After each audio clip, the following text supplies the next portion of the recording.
Bhagavate Vasudevaya. Janma yasya yato naviyad itaratas chartesu avigyaswarat. Janma Dyasya Yatam Vayaditaratas Chatirshvavigyaswarat. Tene Brahma Hridaya Adhikavaye Muyanti Yatsurayaha. Tene Brahma Hridaya Adhikavaye Mujantija Suraya. Tejo Varimudam Yata Vinimayo Yatra Trisargom Misha. Tejo Varimrida Jata Vinimayo Jatra Trisargam Risya. Damna Svena Sada Nirasta Kuhakam Satyam Param Dimahi. Dhamna Svena Sada Nirhasta Kuhakam Satyam Param Dimahi. O my Lord Shri Krishna, son of Vasudeva. O my Lord Shri Krishna, son of Vasudeva. O all-pervading personality of Godhead. O all-pervading personality of I Godhead. offer my respectful obeisances unto you. I offer my respectful obeisances unto you. I meditate upon Lord Shri Krishna because he is the absolute truth. I meditate upon Lord Shri Krishna because he is the absolute And the truth. primeval cause of all causes. And the primeval cause of all causes. Of the creation, sustenance, and destruction of the manifested universe. Of the creation, sustenance, and destruction of the manifested universe. He is directly and indirectly conscious of all manifestations. He is directly and indirectly conscious of all manifestations. And he is independent because there is no other cause behind him. And he is independent because there is no other cause beyond him. It is he only who first imparted the Vedic knowledge unto the heart of Brahmaji.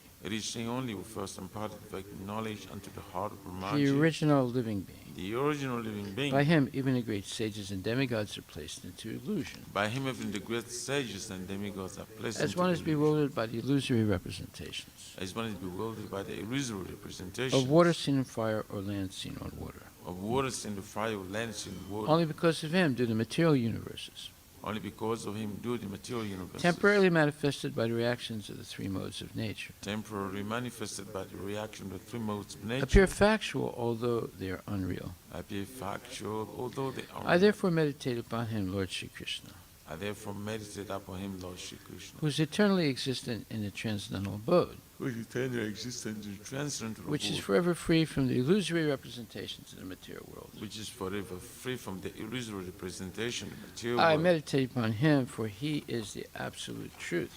I meditate upon him, for he is the absolute. Dharma projita kaitravocha, Dharma prajita kaitavutra. paramo nimatsaranam satam, Paramo nirvashranam vedyam vastavamatra vastu, Vedyam vastavam astravastam. shivadam tapatrayon mulanam, Shivadam taputrayam. Srimad Bhagavate Mahamuni Krite, Srimad Bhagavate Mahamuni. Kim va purir Ishwaraha, Kimva paririshvara. Sadyo Hridi Avarudyate Tra, Sadhu Ridya Varudyati. Kriti Bihi Susubistakshanat, Kritivhi Shushushubhistatyanat. completely rejecting all religious activities which are materially motivated. Completely rejecting all religious activity which are material This motivated. Bhagavata Purana propounds the highest truth, This Bhagavad Purana propounds the highest truth, which is understandable by those devotees who are fully pure in heart. which is understandable by those devotees who are fully pure. The in highest heart. truth is reality, distinguished from illusion for the welfare of all. The highest truth, the reality distinguished from illusion for the welfare of all. Such truth uproots the threefold miseries. Such a truth uproots the threefold This miseries. beautiful Bhagavatam, compiled by the great sage Vyasadeva in his maturity, This beautiful Bhagavatam compiled by the great sage Vyasadeva in is maturity sufficient in itself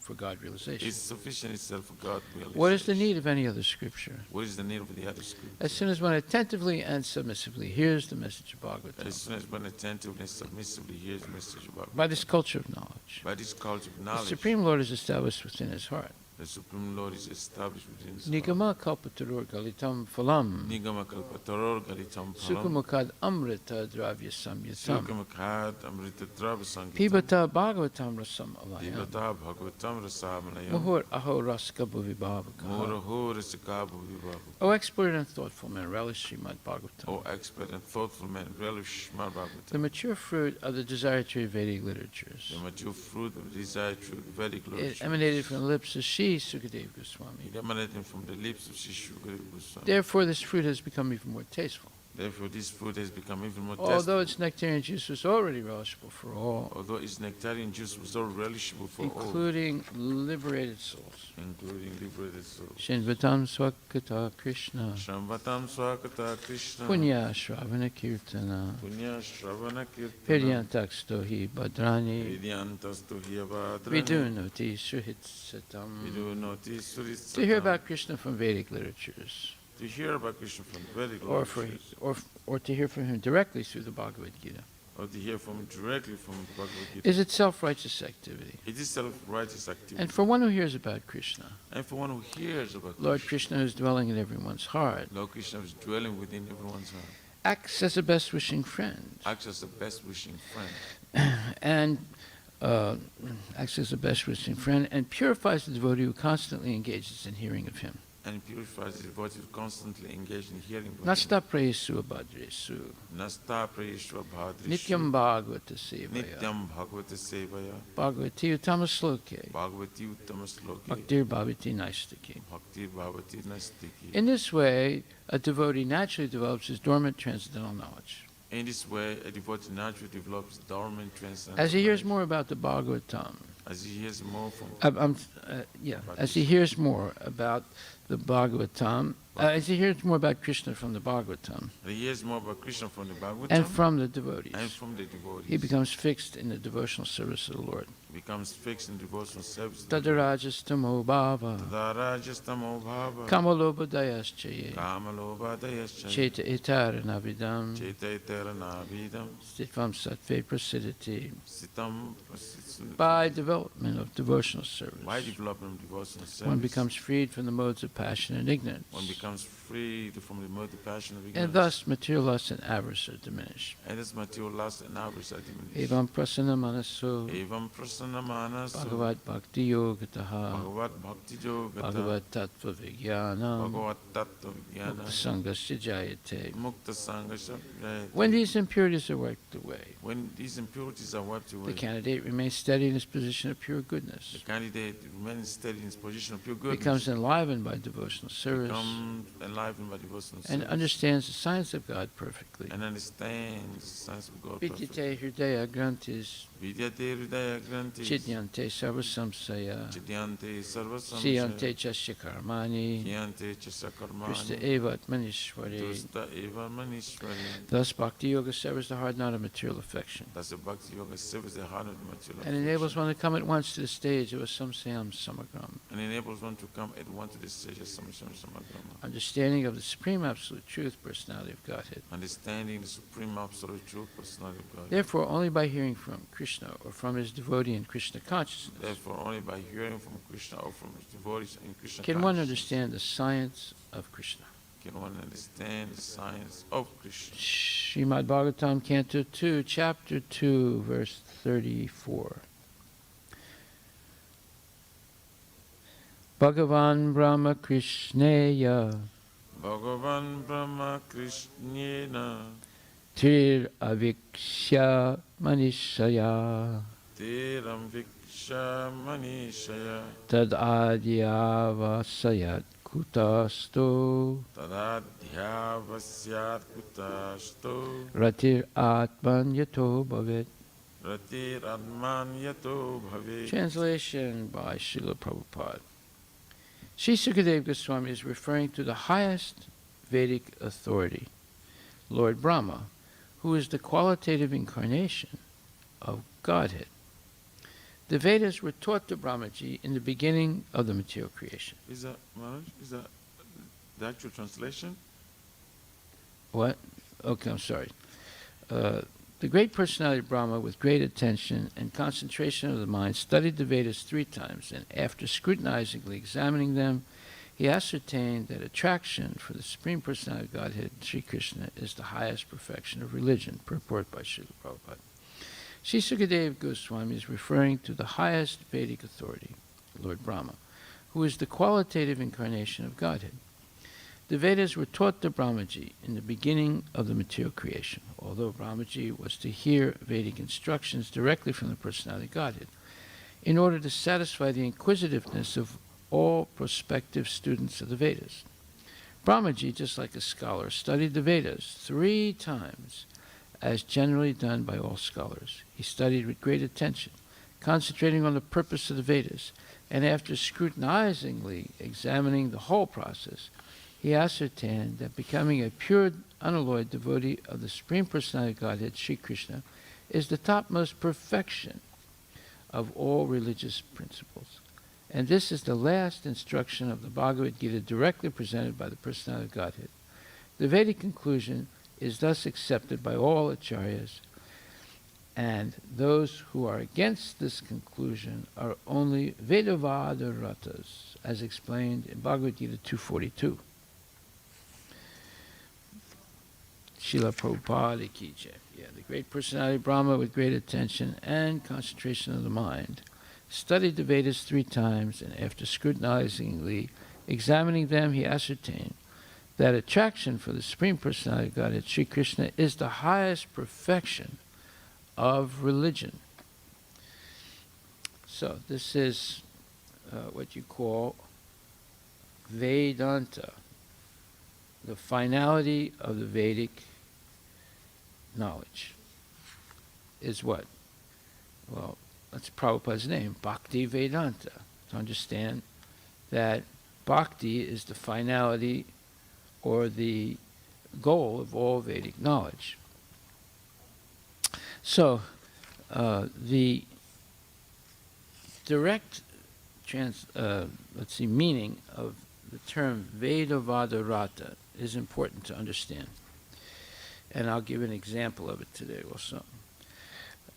So, in the second chapter, verse 42 and 43, Ya imam pushpitam vacham pravadanti avipaschitaha Vedavada-rata partha nanyat astiti vajinat. So this Vedavada-rata, what does that mean?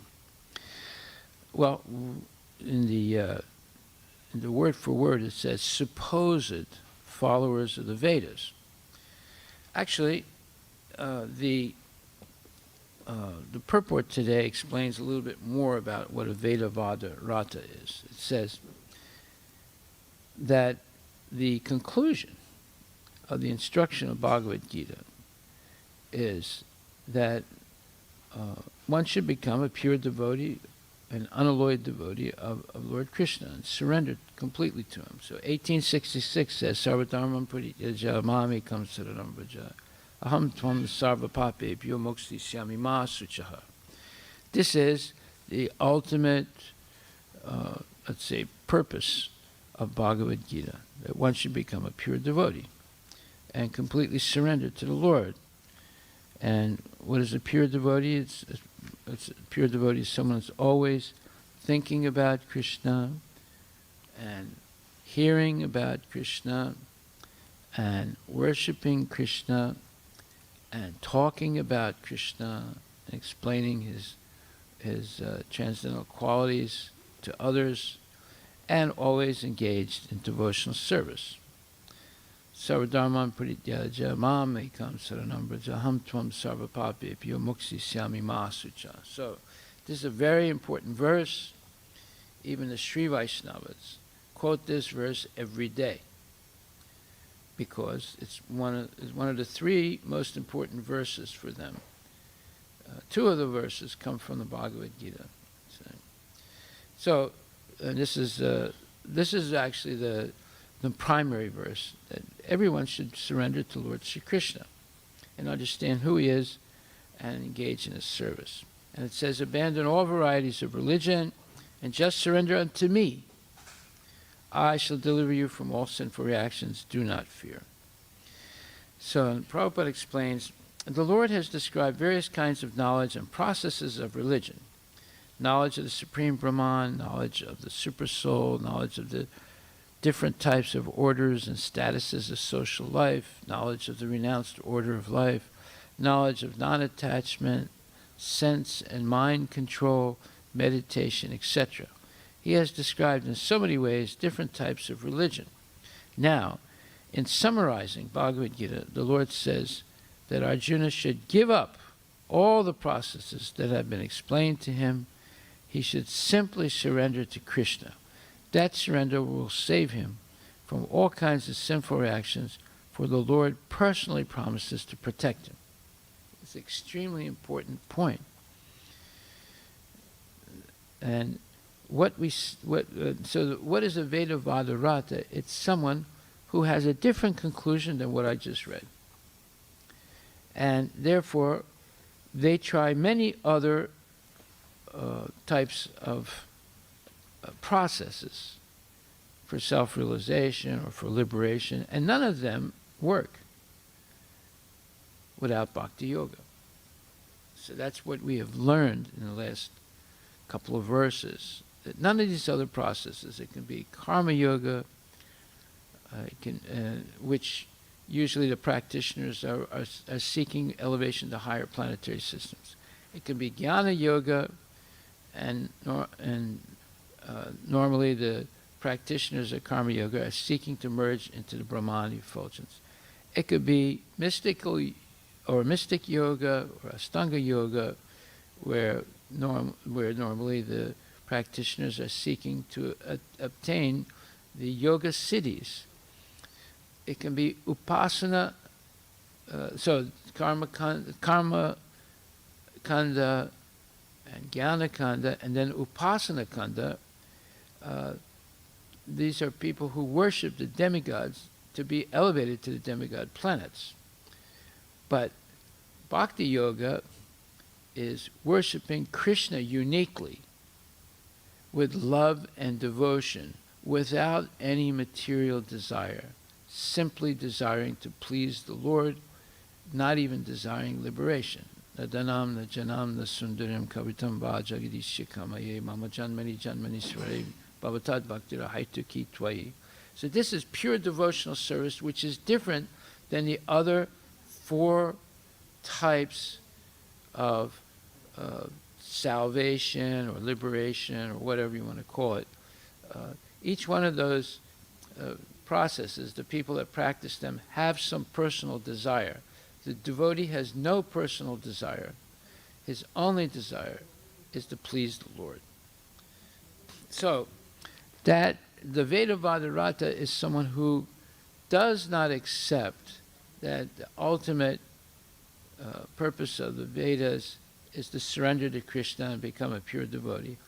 He, as Prabhupada says here, and this is the last instruction of Bhagavad Gita directly presented by the personality of Godhead. In other words, Bhagavad Gita 1866, Sarvadharma Prityaja.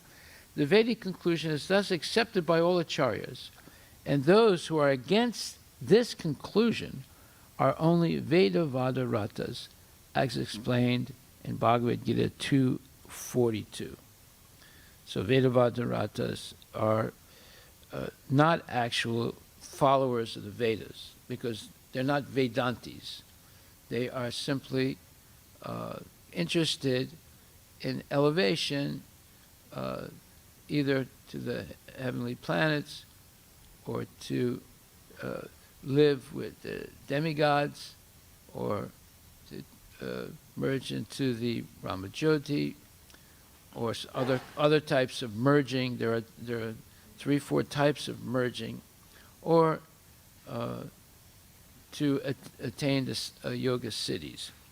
So therefore, men of small knowledge are very much attracted to the flowery words of the Vedas, which recommend various fruitive activities for elevation to heavenly planets, result in good birth, power, and so forth.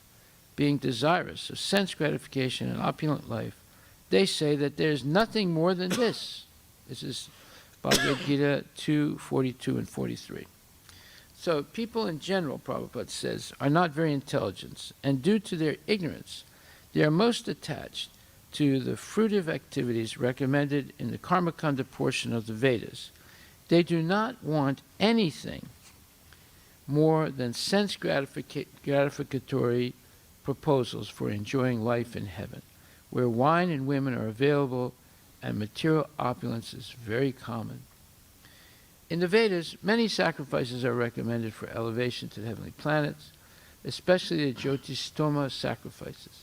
In fact, it is stated that anyone desiring elevation to heavenly planets must perform these sacrifices, and men with a poor fund of knowledge think that this is the whole purpose of Vedic wisdom. It is very difficult for such inexperienced persons to be situated in the determined action of Krishna consciousness. As fools are attracted to the flowers of poisonous trees without knowing the results of such attractions, unenlightened men are similarly attracted by such heavenly opulence and the sense enjoyment thereof. In the Karmakanda section of the Vedas, it is said In other words, those who perform the 4-month penances, meaning Chaturmasya, become eligible to drink the Somarasa beverages to become immortal and happy forever. Well, when it says forever, it doesn't mean really eternally. It means for an extreme long time. That seems to be eternal for materialists, but actually is just a blimp in the history of the world, or a history of creation.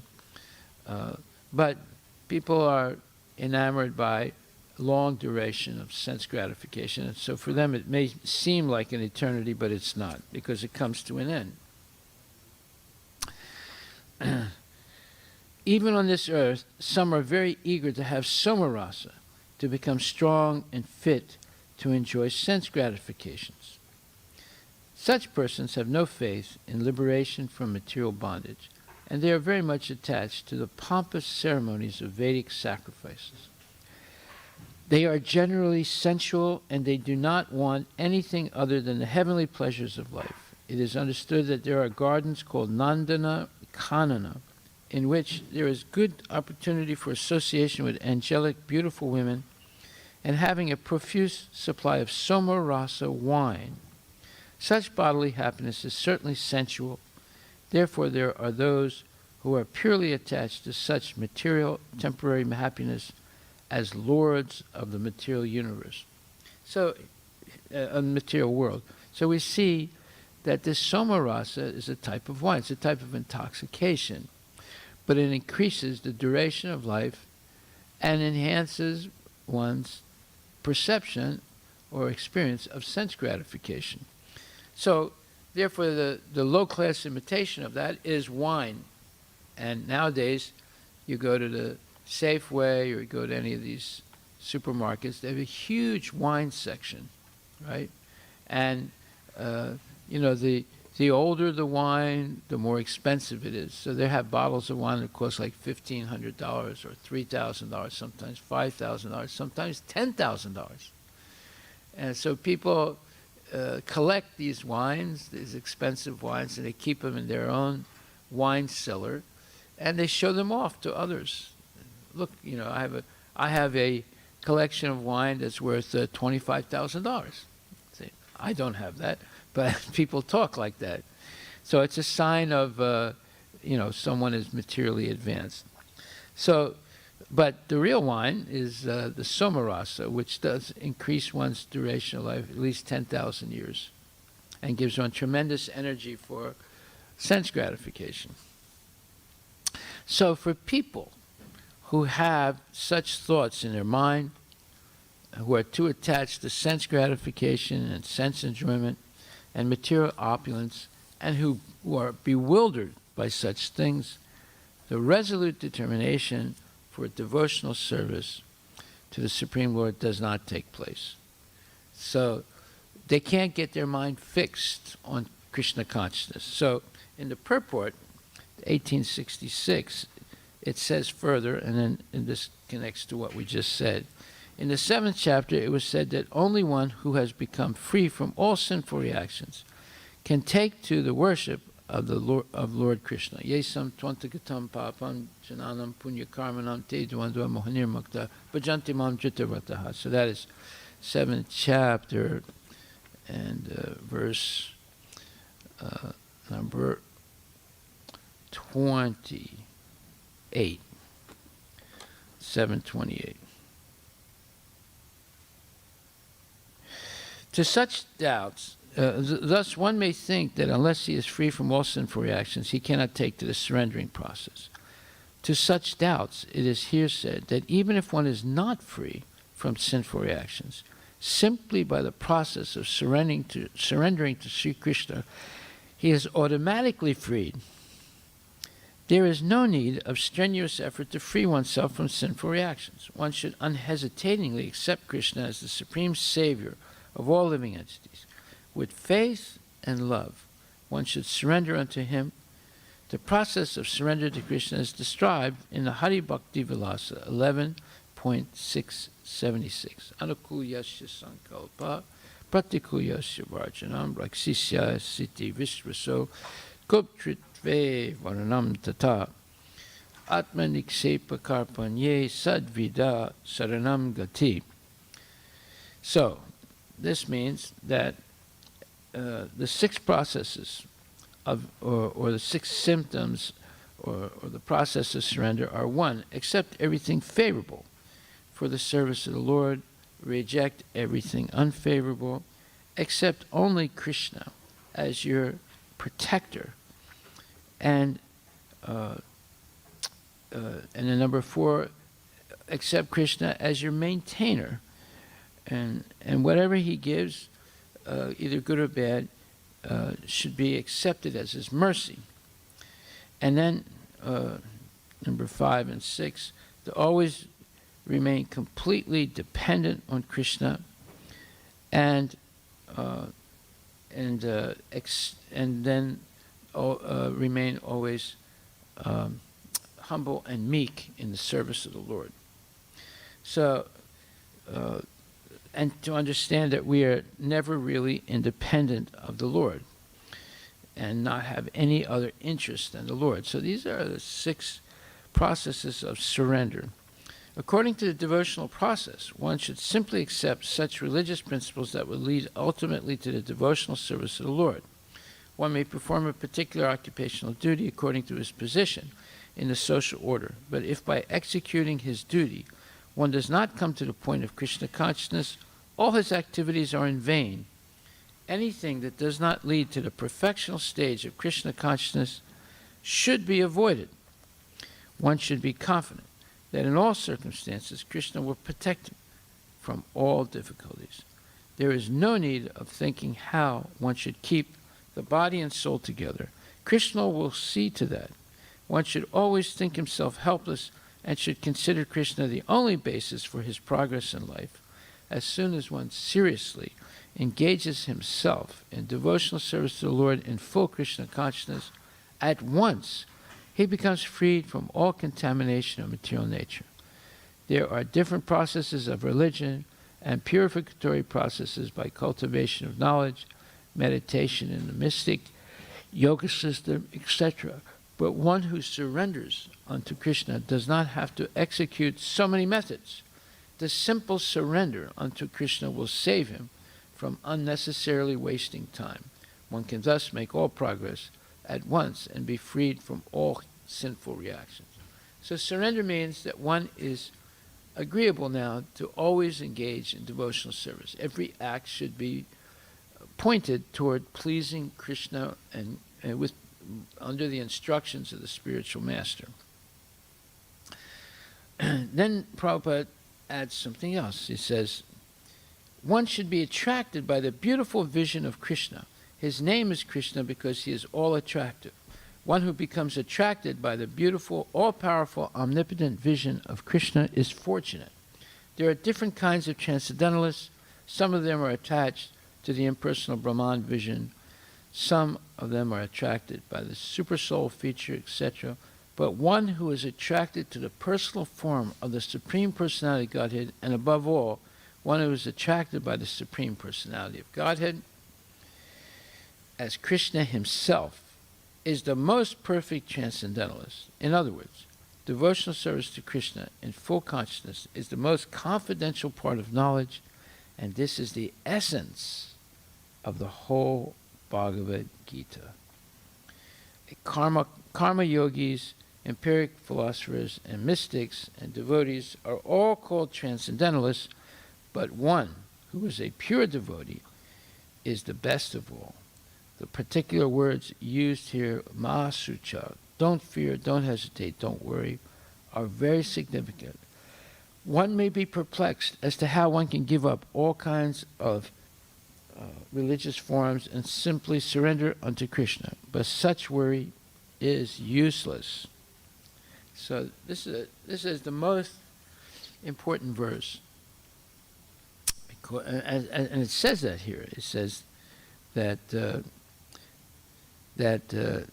in other words, devotional service to Krishna in full consciousness is the most confidential part of knowledge, and this is the essence of the whole Bhagavad Gita.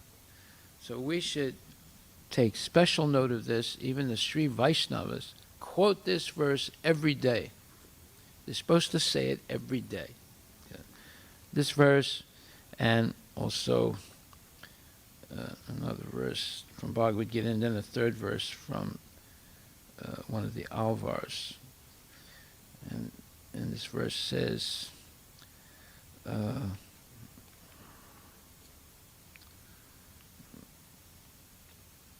Ananya Cheta Satatam.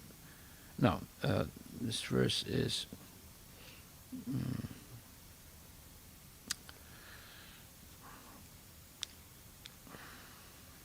yeah, it's in okay, I'll come back to it. All right, so then going back to this Vedavada Rata, I want to give an example of a modern Vedavada Rata. His name is Kurt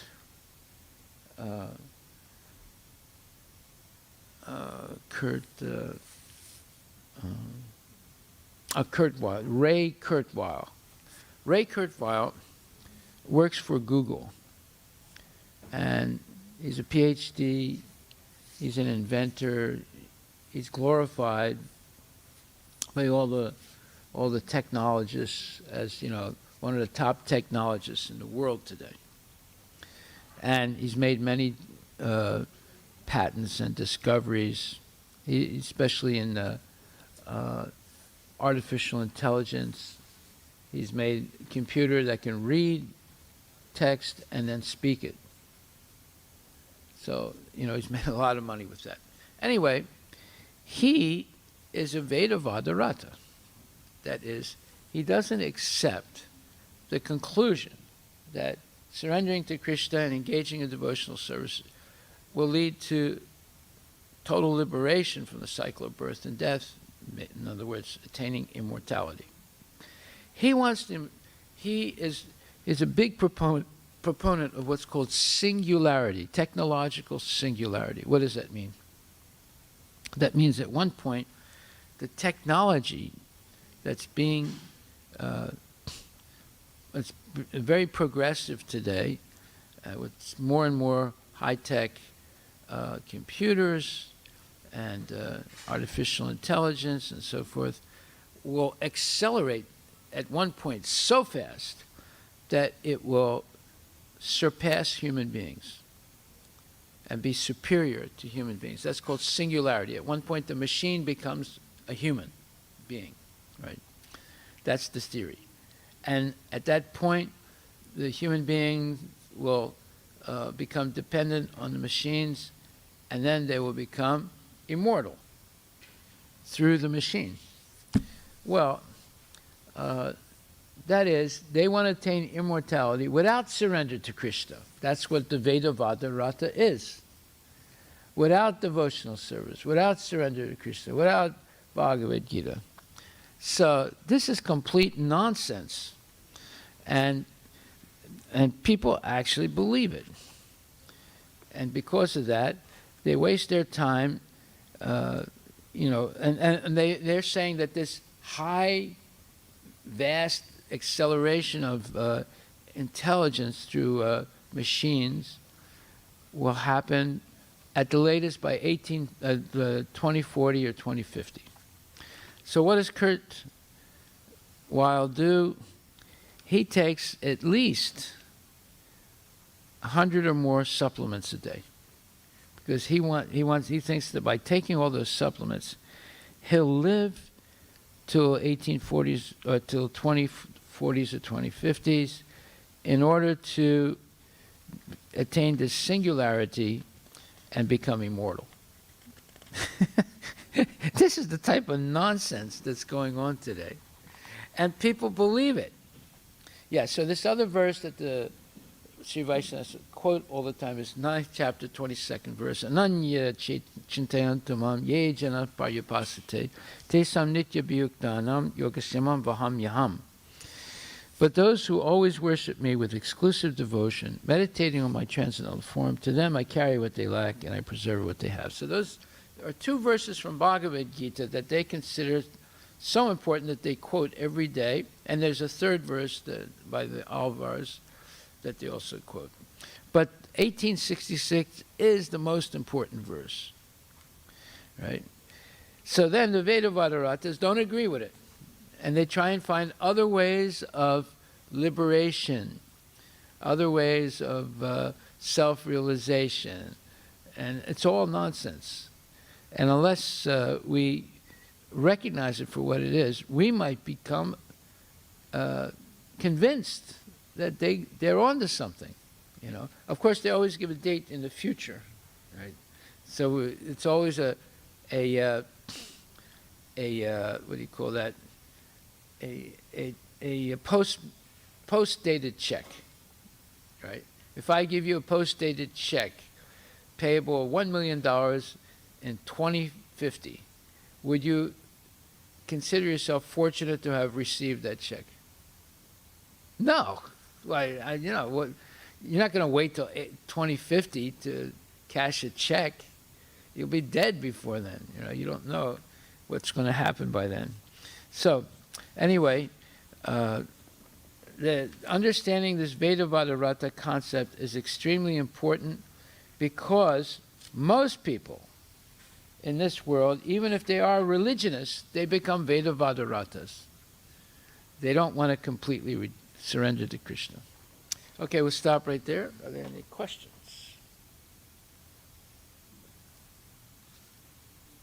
You can look him up. Ray Kurtweil, Kurtweil.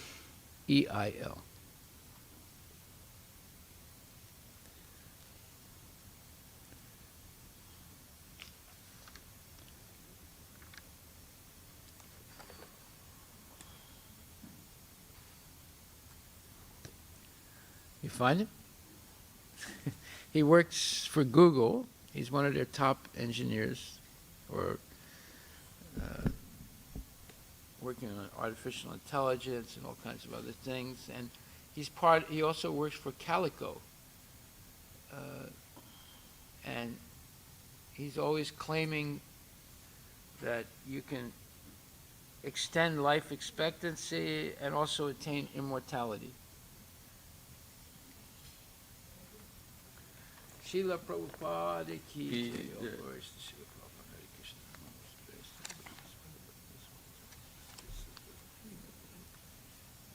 You see it?